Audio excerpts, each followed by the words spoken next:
Hello, and welcome to another episode of Ask Adam Live. ASK is the acronym for Always Seek Knowledge.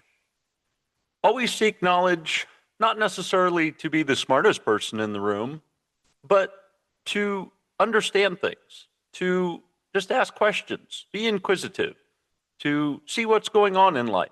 And with this, I think you'll find that, well, you'll kind of process through life a slightly better because you know things and you've experienced things. I know I always ask questions just so I could understand something a little bit more. And many times that was to convince myself that it's something I didn't want to do. Like I would learn a little bit about plumbing and go, I don't want to do that for a living. Some people enjoy plumbing, and that's great. We all have our tasks. But I would ask questions just to understand also how things work. I think we all should do that just to understand, well, a little bit more of the world we live in. Specifically, like today's episode, is building a growth mindset culture. I think if we all shared information with each other, not only would it help us grow, but we would learn from each other and possibly not make the same mistakes that we have in the past. Not necessarily mistakes, but like common learning, if you will. So you learn something and you share it with me, and I learn something different and I share it with you. Well, we kind of multiply our learning, right? And that's a little bit of this growth mindset culture that I speak of.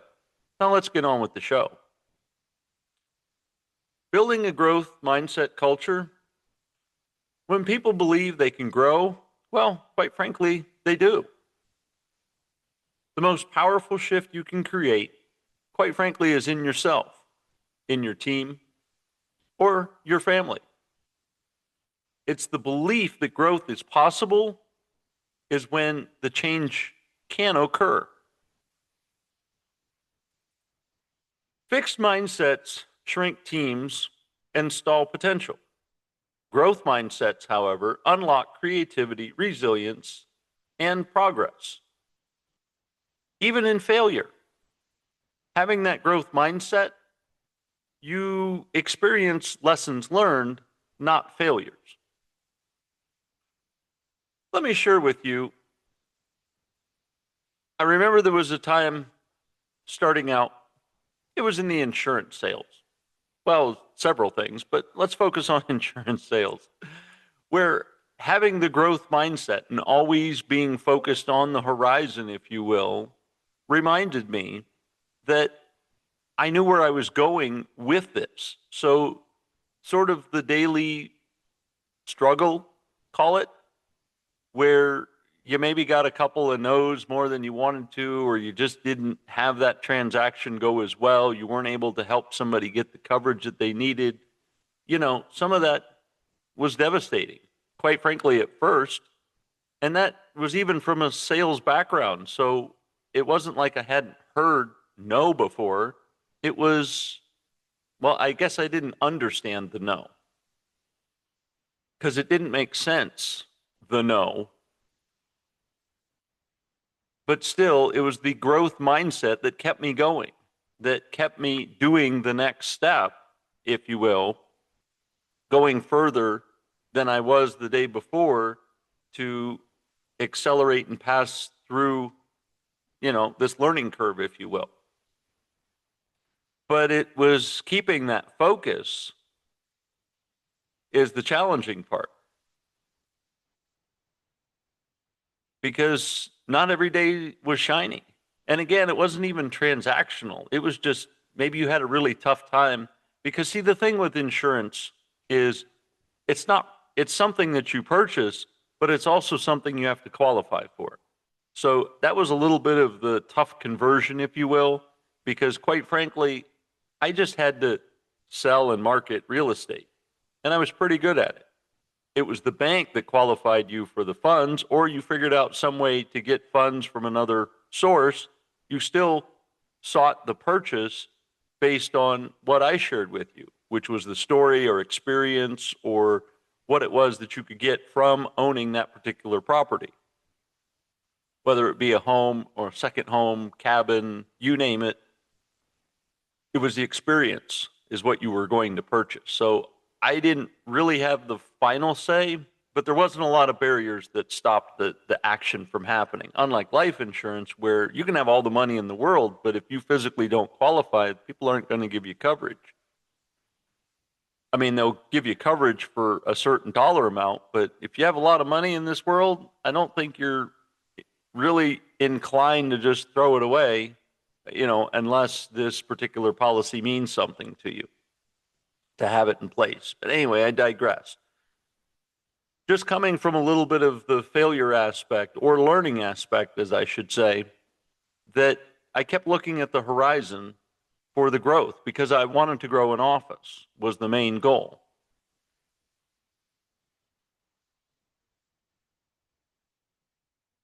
So I began to learn that, well, maybe that was a little bit more time. And quite frankly, I found myself back in the same situation where I learned, not failed, but I just learned I was helping mentor people in the office. I was actually a better coach, helping people to be better salespeople and better agents at marketing and describing a product and telling those stories than actually being the sales individual myself.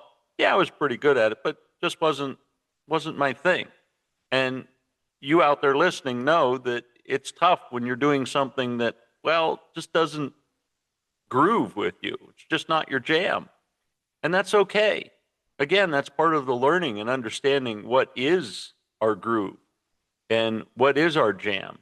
And it is doing that thing that you're meant to do.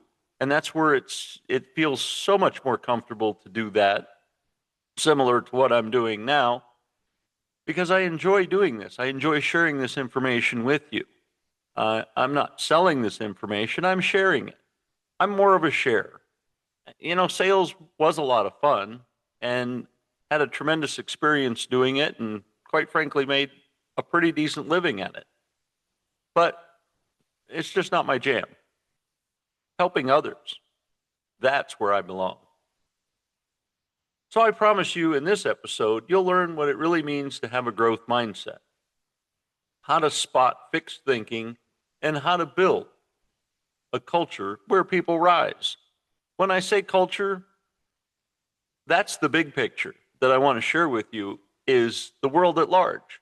But let's start on the local level with ourselves, maybe our friends and our family, coworkers. We'll work up to culture down the road.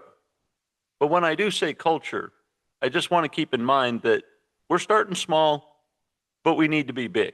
We need to think big. So I want you to keep both of those kind of parallel. Part one, growth versus a fixed mindset. What's the difference? Well, a fixed mindset believes abilities are static, where maybe you think to yourself, I'm just not good at this. Whereas a growth mindset believes effort leads to progress. And you understand that those beginning stages are part of that proverbial learning curve, where once you do something repetitively and you start to soften those sharp edges, as I say, where you start finding the shortcuts, you start finding the efficiencies in doing something, and therefore habit plus efficiencies starts to make something a little easier. And quite frankly, if it aligns with your innate ability, as I mentioned earlier, well, now you're just streamlining. You're a rocket going to space because you're going fast, you're aerodynamic, and things are right on cue. That's when you know you're really doing what you were designed to do. Now, don't get discouraged if you're hearing this and you're going, man, I just don't feel like a rocket any day of the week. Well, maybe now, after listening to this episode, is a good time to consider, what is it that you are doing? What is it that you would enjoy doing more? And let's strategically start to align ourselves with how do you get to do that which you want to do. Now, there's probably some outrageous thoughts out there of some pretty obnoxious things, but I never say no.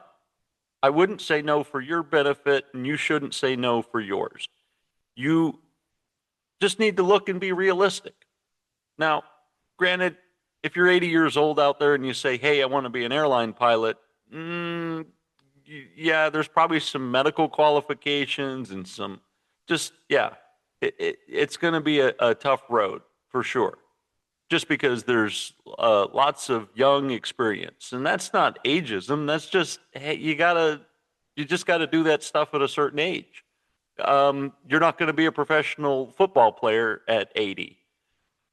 It sounds like a dream, but again, it's kind of that you need all of your youth, if you will, to endure a sport like that or to do a function like being an airline pilot. There's a rigorous medical exam that you have to go through, and there's some training, and you've got to put a lot of flight hours in with smaller aircraft to work your way up. So, I mean, you could get your professional license. I'm just not sure that you're going to make a great income and work your way up that so-called corporate ladder as a professional pilot. Although I'm sure that there's probably a sheik or a sultan or some trillionaire out there that wouldn't mind you as a private pilot for them. Again, I digress. Having those goals out there, having that mindset out there, and that's why you should start at a young age and start discovering what it is that you enjoy doing and start doing that as soon as possible. Learn quickly. Learn a lot. Notice I didn't say failure, I said learn. Get out there and try multiple things and figure out what you do enjoy and what you don't enjoy. And if you realize you don't enjoy it, don't convince yourself that just doing more of it's going to get better if you honestly don't enjoy it. Now, again, the beginning part is always a little bit of a struggle, but once you kind of get through the learning curve and the efficiencies and you're like, man, this still isn't something I like, get out of it. Do yourself a huge favor and just step away. Understand what you do like. Walk away with the lesson learned of what you do like from what you were doing, and then figure out how to collectively adapt that into this dream career or dream position, dream job, whatever it is that you want to do.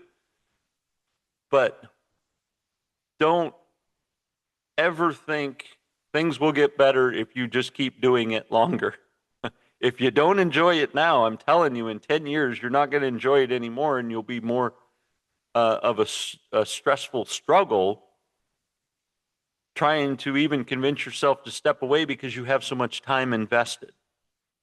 So start young, learn fast, jump around, and just take these nuggets of knowledge to create your dream career. And quite frankly, at a young age, if it's something that doesn't exist, well, go out there and create it because the world needs it, right?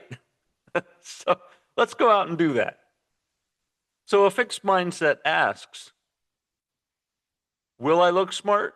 And a growth mindset asks, will I learn something?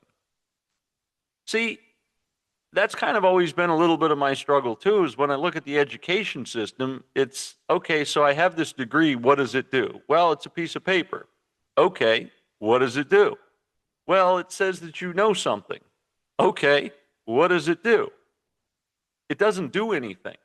And that's I mean, some people, okay, scholars out there, professors, people in the college world, yes, I know.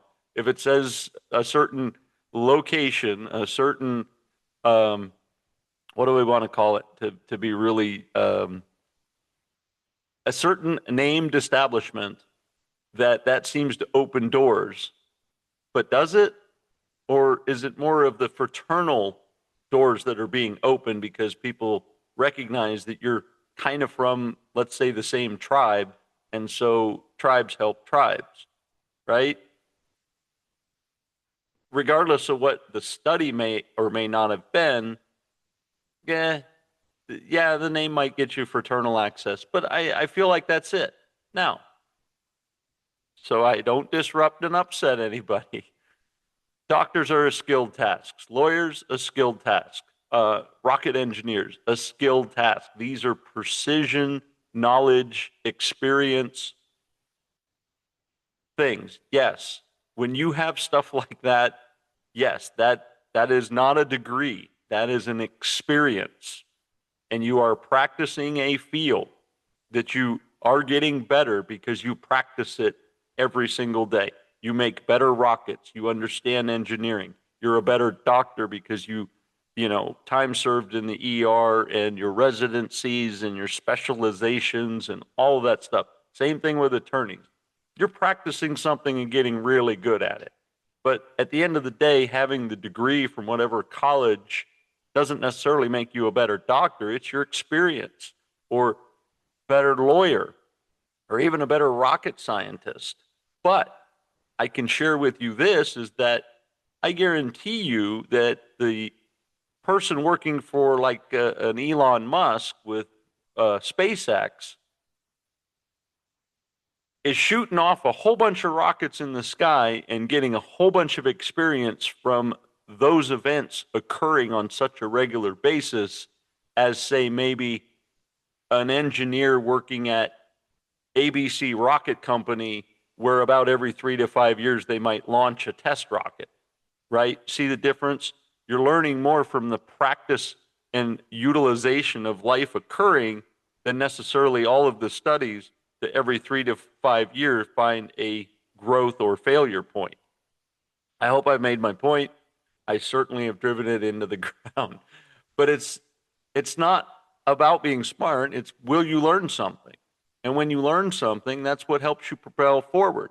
Either, hey, I'm getting really good at this and I like it, or, hey, I'm not really good at this and I don't like it, and making that shift. See the growth mindset? Whereas just doing something to be smart, okay, so you're smart. But, unless you're doing it on the, here's a good example. You could have a law degree, and unless you're practicing law every day, you're honestly not utilizing your skills. So if you were to, share with me, and I said, well, hey, say you're struggling, right? And you're like, hey, I'm trying to get this law business off the ground. And you were to come to me and I were to coach you, and I'd say, well, okay, what are you practicing? Well, I'm still kind of dabbling around. I like this law and that law. Well, if you're not even focused and practicing daily on a specific law, that's going to be my first question is, why not? And how long have you been kind of bouncing around not doing this? So you need to focus on something. You need to practice at it. And once you're doing that, that's where the growth mindset of doing the daily will then kind of evolve, and you'll start to see what you want on the horizon, and you'll stay focused on that. But if you're just kind of dabbling around with, well, I do this law and that law, well, that's great. But you're not really going to get too far, and you're not going to have much of a growth because you're spread out so far.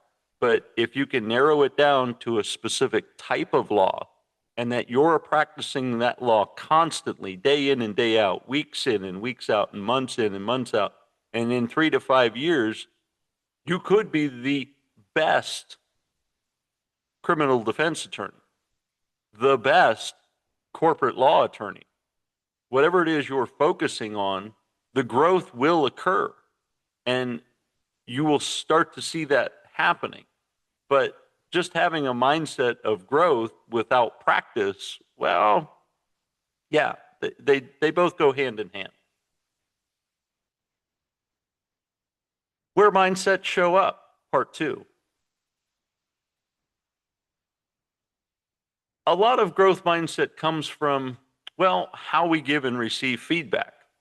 If you're maybe always giving negative feedback, well, somebody's just not going to feel like they're growing. But if you're giving some level of positive feedback to say, hey, here's something that you're really good at, or that was a really good job, and hey, I think you have a real good calling for this. Well, again, that's some seeds for your growth mindset.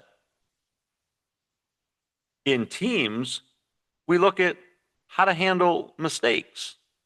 Do you blame the one individual that maybe did the misstep, or do you look at the entire team and say, hey, together collectively we did this. And in order to be a better team, we need to do that, meaning not make a mistake again collectively as a team, where we're also kind of looking out for each other, right? So that is one way to have or to instill and cultivate that growth mindset, is to consider the team. And then as we're winning, we're growing.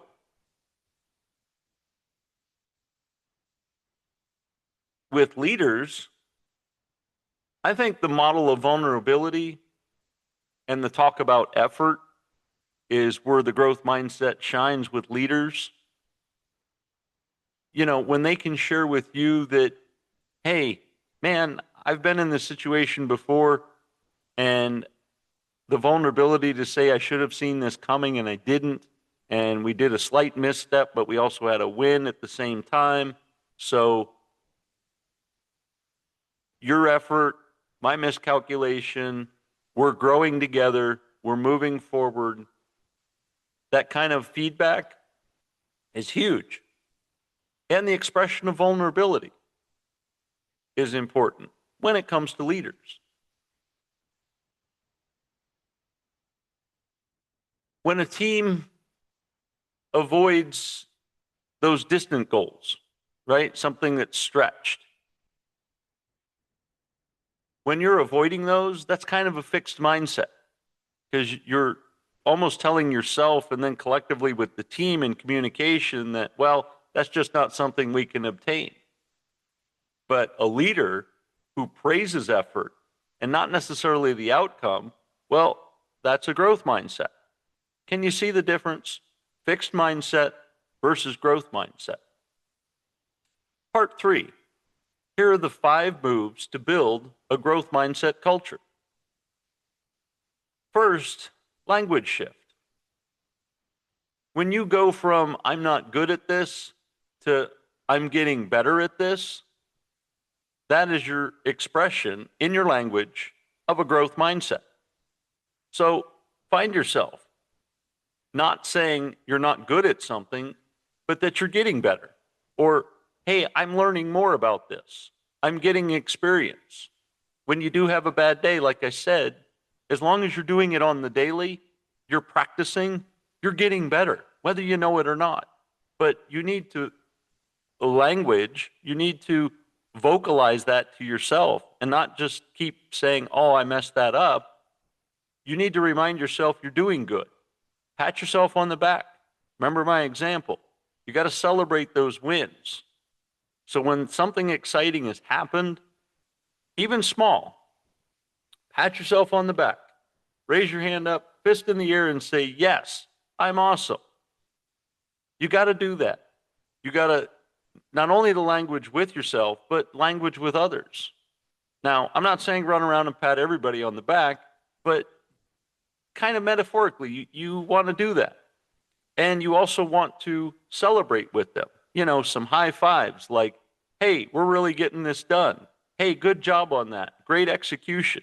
Those little shares, that kind of language, that shifts. So if you're a stagnant team, you become a growing team.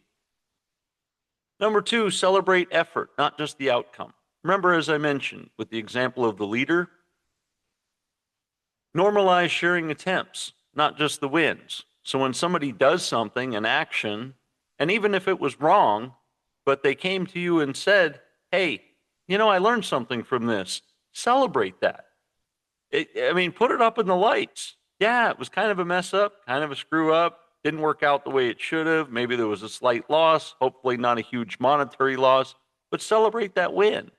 Because you know, through that learning, that win is going to pay off in dividends later because they learned something. And quite frankly, they're more apt to probably not do that mistake again, especially if it stung, maybe monetarily, maybe, you know, something was a huge miss and it affected the team and the team kind of was like, that wasn't a good move, but here's how we do it better. And they gave you a little bit of coaching and you improved the situation. Hey, celebrate that and say, you know what, next time we're going to tackle it this way. And now you know, you learn. So celebrate the efforts, not always the outcomes. I mean, outcomes are great, but if you're missing the experience of the effort and the ability to create growth in the effort, and you're just waiting for the winning score or what's the final score of the game before you go, yes, we're winners. No, you got to be winners throughout. So celebrate effort. Number 3, feedback as fuel. Create Feedback Friday or Micro Eval Monday, where you're looking and evaluating. Some teams may call this a check-in and adjust. Some may call it an alignment moment. Either way, feedback is fuel. Good feedback and sometimes not so good feedback. Either way, it's still communicating some level that allows you to gain understanding through knowledge and to be better the next time. Number 4 kind of dovetails with the feedback, but failure as a learning loop. And debrief those failures together and ask, what is it that we did? What can we try? And what did we learn? Have those questions kind of at the ready so that you can immediately attack those not so good moments and strive to get right back into the lane of growth by what did we do, what did we try, and what did we learn? Taking all that information and getting back into the fast lane of growth is honestly the best way to do it. And model it from the top, number 5. Let your people hear you say, I'm learning how to. This is one of the humbling things that a leader can do is share. Share something vulnerable like this, like even on a personal level. Hey, on the weekends when I'm not here, I'm learning how to play the guitar. Well, that's pretty impressive. If we're over here making widgets and in your off time you're studying a whole nother task, that's pretty impressive that you're not focused on your weekends, time off, figuring out more about widgets. No, you're doing something personal and you're growing and you're learning, especially a guitar. Kind of, I wouldn't say easy / hard, but I mean, it takes a lot of practice. Let's just say that. So, or playing the piano, or maybe archery or darts or whatever skill activity you want to think of. As a leader, if you share with people that you're studying something different, maybe even another language, hey, I'm studying this, that shows a growth mindset as well. So let's not forget it. Although it's last on the list, that is showing a growth mindset that you're growing outside of your field and that others will start to mimic and adapt that. And you may find some camaraderie with individuals on your team that are either doing something like what you're doing or something adjacent or similar to what you're doing. And now you've got something to talk about, like, hey, I learned this new technique on the guitar, or hey, I understood more about this, or hey, I've been studying this in my off time. Now you've got something else to talk about besides the project. And although adjacent, it puts a little fuel, how do I want to say? It puts the sweet smell of growth, like I think of a fragrance. I think of an air freshener. I think of how you walk into a room and you just smell that really sweet, pungent, whatever it is, fresh linen, pine, a scent that is favorable to your nose. I've walked into some rooms and have had some pretty, staunch smells that weren't particularly appreciated. But anyway, I digress. Think of a sweet smell. When you're sharing those external or adjacent growths that you're having as individuals, well, quite frankly, that's putting that sweet smell of growth in the air. And so when people walk in the room, they're like, oh, this is a room where people are growing, not only in this room, but outside of this room. the individuals at large are growing. So let people hear you say, I'm learning how to. As well as even in the project that you're working on at hand, say, hey, I'm learning how to get better at this. I'm figuring it out. Part 4, from teams to self. You know, it starts with you. Where you are still operating with a fixed mindset, where are some places in your life where you are sitting still and you aren't attempting growth and your mindset is telling you not to grow? Where are those places? What things are you also telling yourself? Like, I've never been good with money. Well, figure out how to get good with money. I mean, start with monopoly money, but figure out how to get good at it. Don't tell yourself that you're not good at something. Learn how to be good at something. Or maybe you say, hey, I'm not the creative type. Okay, well, what are you trying to create that makes you think that you're not the creative type? Maybe a little bit of your challenge is what you're trying to create. Like, I'll give you an example. I know with one of the groups that I'm involved with, and adjacent to my membership, is that I'm on the marketing team. Now, I'm more of a creative person, not really a marketing person. I mean, I've dabbled a little bit in marketing, but I wouldn't say I'm an expert. But I share with you this is that my interaction, my doing the process and learning, not on a sales scale, by the way, but on a participation scale, I'm learning a little bit more about marketing. I am also learning new and innovative ways of marketing, much different than I did in early 2000s with my real estate career and how I was tackling marketing for myself and for my office. So, I guess I share that with you to say, if you're not a specific something, learn how to do that specific something a little bit better, but come to it with a little bit of a growth mindset that you want to be better. And again, if it's not your jam, learn quick, don't do it, and move on to something better. Move on to something different. Find your deal, and then practice and get really good at it. Some people that I've run into, their struggle is with technology. And they just say, hey, I can't do technology. It's just too daunting. Well, if you understand the fundamentals of technology, it's all pretty much the same. It's just copy paste. So let's go learn some fundamentals of technology, and then we can go from there. Remember, you want to have that growth mindset. When you find yourself caught in that limiting belief, you need to replace it with a growth-oriented reframing. When you find yourself saying, hey, I can't do this, say, I'm learning how to do this. I'm getting better at doing this. Don't find your limitations in something that you're doing. Find your growth. Growth mindset is the belief that effort leads to change. Cultures shift when language, feedback, and leadership shift. It's not about being perfect.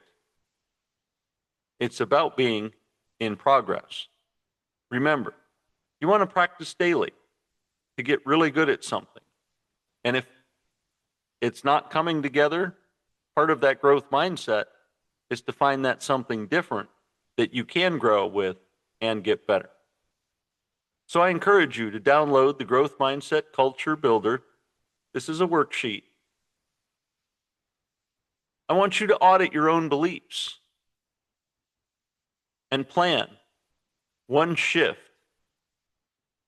in your team, your household, or your busy work, your what you do for a living. and see where you can change some of your mindset from a I can't do it mindset to I'm learning more how to do it mindset, and focus more trending towards the growth. I invite you after this audit to post this and share. Where did you find that growth? Hashtag grow growth in motion at Ask Adam Live. That is, post what you learned, hashtag growth in motion at Ask Adam Live. Culture isn't created by slogans. It's built in the stories we tell, the words we repeat, and the beliefs we model. Let growth be your baseline. This has been another excellent episode of Ask Adam Live. Now let us all go out and make it a great day.